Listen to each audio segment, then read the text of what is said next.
For centuries, the sky has been a mystery, vast, unpredictable, and sacred. It governs our seasons, our harvests, our very survival. But now, humanity has begun to ask a dangerous question. What if we could control it?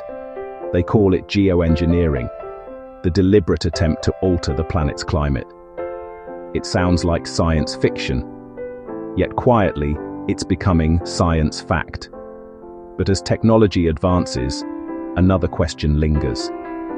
Are we saving the planet or experimenting on it? Geoengineering covers a range of technologies designed to manage Earth's systems. The most ambitious is solar radiation management, or SRM. The idea: reflect sunlight back into space to cool the planet. It's inspired by volcanic eruptions, like Mount Pinatubo in 1991, that cooled the Earth by releasing ash and sulfur high into the stratosphere. But who decides how much sunlight we block? Who controls the global thermostat? And what happens if they get it wrong?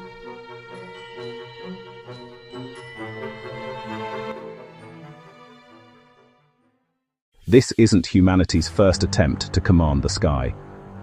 In the 1940s, scientists learned how to seed clouds to make rain. But during the Vietnam War, that knowledge was weaponized. Operation Popeye, a secret US military program, sought to extend the monsoon season and flood enemy supply routes. Its slogan: "Make mud, not war." When the operation was exposed, it shocked the world. By 1977, the United Nations banned environmental modification in warfare. But the ambition to control nature itself never truly disappeared. Decades later, geoengineering returned, not as a weapon, but as a supposed solution. Projects like Harvard's Scopex experiment proposed testing tiny releases of reflective particles in the stratosphere. Supporters call it a planetary insurance policy, a last resort against rising global temperatures. But many around the world disagree. From Sweden to Mexico, from Kenya to Chile, communities have stood against solar radiation campaigns. In 2021, Sweden cancelled a test after protests by the Sami Council, an indigenous group who warned it violated their ancestral skies. Environmental alliances like Hands Off Mother Earth fear that manipulating sunlight could shift rain patterns, disrupt crops, or even weaponize the weather again. If the science is uncertain, should we be tampering with the sky at all? Climate change is often presented as settled science. But even among experts, questions remain.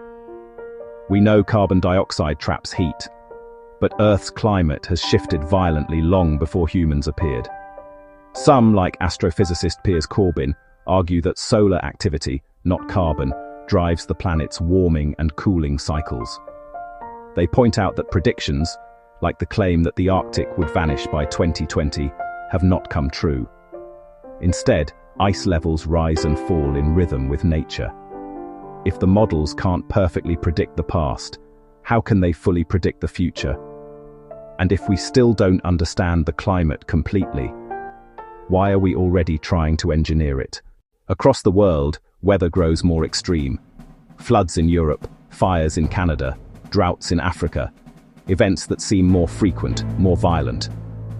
But are these simply natural cycles, or the effects of human intervention in the atmosphere?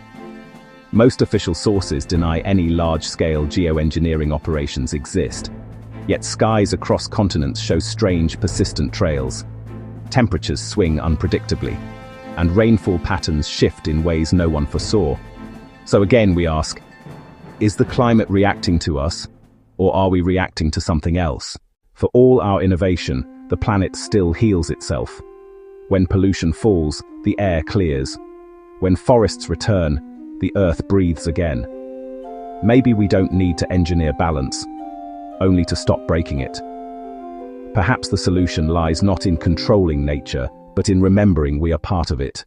Geoengineering may be humanity's boldest idea and its greatest gamble. Are we curing the planet or rewriting it? Should a handful of institutions decide how much sunlight the world receives? And if nature truly knows how to heal herself, why are we trying to outsmart her? Maybe the real question isn't can we control the sky, but should we ever try? Geoengineering questions in the sky. The answers are above us if we dare to look.